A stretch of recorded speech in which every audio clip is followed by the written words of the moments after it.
الحمدللہ والصلاة والسلام علی رسول اللہ وعلی آلہ وصحبہ اجمعین رب اشرح لی صدری ویسر لی امری واحلل عقدۃ من لسانی یفقہوا قولی. السلام علیکم ورحمۃ اللہ وبرکاتہ. دل سے جو بات نکلتی ہے اثر رکھتی ہے، پر نہیں طاقت پرواز مگر رکھتی ہے. معزز سامعین، ڈاکٹر اسرار رحمہ اللہ کا میرے دل میں مقام آپ اس بات سے اندازہ لگائیں کہ رات جب میری وائف نے مجھے بہت زور و شور سے محنت سے آج کی سپیچ لکھتے ہوئے دیکھا تو انہوں نے مجھ سے سوال کیا کہ علی، آپ کو کبھی بھی کسی ایونٹ پہ اتنی توجہ سے اتنی محنت سے سپیچ لکھتے نہیں دیکھا، بلکہ آپ تو بغیر تیاری کے جاتے ہیں اور ایسے ہی بول آتے ہیں. اب پتہ نہیں یہ تعریف تھی یا کچھ اور، لیکن اینی وے میں نے انہیں کہا کہ بات اصل میں یہ ہے کہ کل جس ایونٹ میں مجھے دعوت دی گئی ہے وہ میری زندگی کا ایک بہت بہت اہم ایونٹ ہے، اور میں سمجھتا ہوں کہ میری زندگی کی one of the most important speeches میں سے ہے. تو اس لیے میں نہیں چاہتا تھا کہ میں کوئی بھی بات یہاں پر آ کے رینڈم کروں، خصوصاً جو شخصیات اس وقت میرے سامنے ہیں. میں نروس بھی بہت ہوں ٹو بی آنیسٹ، اور ماشاءاللہ آپ لوگ میرے سامنے موجود ہیں. تو آج کی سپیچ انشاءاللہ میں دیکھ کے کروں گا. بڑی ہی عجیب بات ہے، بڑی ہی عجیب بات ہے کہ ایک انسان سے آپ کی ملاقات صرف ایک مصافحے کی حد تک ہو، اور وہ انسان آپ کی زندگی میں اتنا امپیکٹ لائے کہ آپ اپنا ویل سیٹلڈ اور پسندیدہ کیریئر چھوڑ کے دین کے داعی بن جائیں. معزز سامعین، یہ بات ہے 2007 کی، جب میں GIK میں سیکنڈ ایئر کا اسٹوڈنٹ تھا، اور یہ وہ سال ہے جب میری شعوری پیدائش ہوئی تھی اور میں نے دین کو سیریس لینا شروع کیا. ایک دن میرا ایک دوست جس کا تعلق پشاور سے تھا اور اسے پتہ لگا کہ دین میں میرا انٹرسٹ بلڈ ہو رہا ہے، تو اس نے مجھ سے کہا کہ علی بھائی، آپ نے ڈاکٹر اسرار کو کبھی سنا ہے؟ آپ اندازہ لگائیں میں دین سے کتنا دور تھا کہ میں نے ڈاکٹر صاحب کو نہیں سنا ہوا تھا. تو میں نے کہا کہ نہیں، میں نے ان کو کبھی نہیں سنا، کیا کرتے ہیں وہ، کیا بات کرتے ہیں. اس نے کہا اچھا چلیں ٹھیک ہے، میں آپ کو ان کے کچھ آڈیو لیکچرز دیتا ہوں. تو اس دوست نے مجھے ان کے کچھ جمعے کے خطبات کے آڈیو لیکچرز دیے. اس کے پاس بڑی کلیکشن تھی، تنظیم سے تعلق تھا ان دوست کا، اور بیان القرآن سے انٹروڈیوس کرایا انہوں نے مجھے، اور مختلف لیکچرز فتنہ دجال کے اوپر، ازمز اینڈ سکزمز کے اوپر. بس پھر وہ دن اور آج کا دن جب میں نے ڈاکٹر اسرار صاحب کو سننا شروع کیا تو میرے سامنے اسلام کی ایک ٹوٹلی نیو ڈائمنشن کھلی، اور وہ تھی اسلام ایز اے دین. یقین کریں کہ مجھ جیسے پتہ نہیں کتنے نوجوان ہیں، ہزاروں نوجوان ہیں جن کو صحیح اسلام کی پہچان ڈاکٹر اسرار رحمہ اللہ نے کروائی. مجھے ابھی تک یاد ہے کہ ڈاکٹر صاحب نے میرے دل میں کچھ یوں جگہ بنائی کہ بس میرے کانوں میں میرے MP3 پلیئر کے ایئر فونز ہوتے تھے اور اس پہ ڈاکٹر اسرار رحمہ اللہ کا بیان القرآن پلے ہو رہا ہوتا. میرے شہر سے یونیورسٹی کا راستہ 6-7 گھنٹے تھا، فیصل آباد ٹو GIK.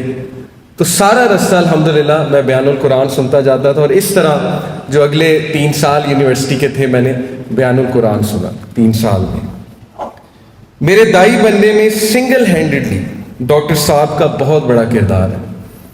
مجھے ابھی تک یاد ہے کہ میں نے ڈاکٹر ذاکر نائک حفظہ اللہ کا انٹرویو سنا، جس میں انہوں نے ڈاکٹر صاحب کا تذکرہ کیا کہ ڈاکٹر اسرار رحمہ اللہ نے انہیں نصیحت کی، ایڈوائس کی کہ بیٹا اگر آپ دین کا کام ٹھوس انداز سے کرنا چاہتے ہیں تو آپ کو فل ٹائم دائی بننا پڑے گا. اور پھر 2011 میں آئل اینڈ گیس فیلڈ میں فیلڈ انجینئر تھا UAE میں، رویس میں. تو میں نے آخرکار فیصلہ کیا کہ انشاءاللہ میں اپنے آپ کو دین کی خدمت کے لیے ڈیڈیکیٹ کروں گا اور فل ٹائم دائی بنوں گا. معزز سامعین، میری زندگی میں ڈاکٹر اسرار رحمہ اللہ کا امپیکٹ کا اندازہ آپ یہاں سے لگائیں کہ کچھ سال پہلے میں ایک بہت ہی پرسنل ایشو تھا، اس کی وجہ سے بہت ڈپریشن میں چلا گیا، اور ایسے فیزز ہر ایک پہ آتے ہیں. آپ یقین کیجئے کہ اس فیز میں سنگل ہینڈڈلی مجھے نکالنے والے ڈاکٹر اسرار رحمہ اللہ کے کلپس ہیں. اور یہ بات میں مروتاً اس لیے نہیں کہہ رہا کہ آج میری سپیچ تھی، یا میں ایگزیجریٹ نہیں کر رہا. بلکہ یہ بالکل حقیقت ہے. اور الحمدللہ آج لوگ مجھے کہتے ہیں کہ علی بھائی آپ کے کلپس نے ہمیں ڈپریشن سے نکلنے میں بہت مدد کی. تو مجھے اس بات پہ فخر ہے کہ میں ڈاکٹر اسرار رحمہ اللہ کا صدقہ جاریہ ہوں. ڈاکٹر اسرار رحمہ اللہ کو اللہ نے پبلک سپیکنگ کی تو کوالٹی دی تھی، لیکن میں آج آپ کو ایسی کوالٹی بتاتا ہوں جو میں نے پرسنلی بہت فیل کی. اور بلکہ ہمارا جو حلقہ احباب ہے، ہمارے جو دوست ہیں، اکثر ہم اس کوالٹی پہ بہت بات کرتے ہیں. بلکہ ہمارے جو ریمائنڈر سیشنز ہوتے ہیں یوتھ کلب کے، جس میں ہم تزکیہ سیشنز کرتے ہیں، اسپیکرز کو نصیحتیں کرتے ہیں، اپنے آپ کو بھی، اس میں خاص ہم یہ مثال کوٹ کرتے ہیں، کوالٹی کوٹ کرتے ہیں. اور وہ کوالٹی تھی کہ ڈاکٹر اسرار رحمہ اللہ کی آواز سیدھا دل میں گھر کر جاتی تھی، اور یہ ان کے خلوص نیت کی وجہ سے تھا. دیکھیے میں نے شروع میں جو شعر پڑھا وہ انہی کو ڈیڈیکیٹ کرنے کے لیے پڑھا تھا کہ دل سے جو بات نکلتی ہے اثر رکھتی ہے، پر نہیں طاقت پرواز مگر رکھتی ہے. آپ کو پتہ ہے کہ جب بھی میں یونیورسٹیز میں جاتا ہوں اور یہ شعر سناتا ہوں تو میں بچوں کو کہتا ہوں کہ اگر تم نے اس شعر کی پریکٹیکل مینیفیسٹیشن دیکھنی ہے اور اس کو پریکٹیکلی سمجھنا ہے تو ڈاکٹر اسرار رحمہ اللہ کو سنو. اکثر ہم دوست یہ بات کر رہے ہوتے ہیں، بلکہ میں آپ کو ایک واقعہ سنا دیتا ہوں. 2019 میں ہم ایک سفر کر رہے تھے، اور سفر کے دوران میرے دوست نے گاڑی میں ایک کلپ پلے کیا ڈاکٹر اسرار رحمہ اللہ کا. اور یقین کریں ڈاکٹر صاحب اس میں ایک حدیث سنا رہے تھے. حدیث تھی کہ اگر تم صبح اٹھو اور تمہارے پاس 3 چیزیں، تمہارے پاس صحت ہے، تمہارے پاس سیکیورٹی ہے یعنی خانہ جنگی نہیں ہے، اور تمہارے پاس اس دن کا رزق ہے، تو یہ ایسے کہ جیسے تم پوری دنیا کے بادشاہ.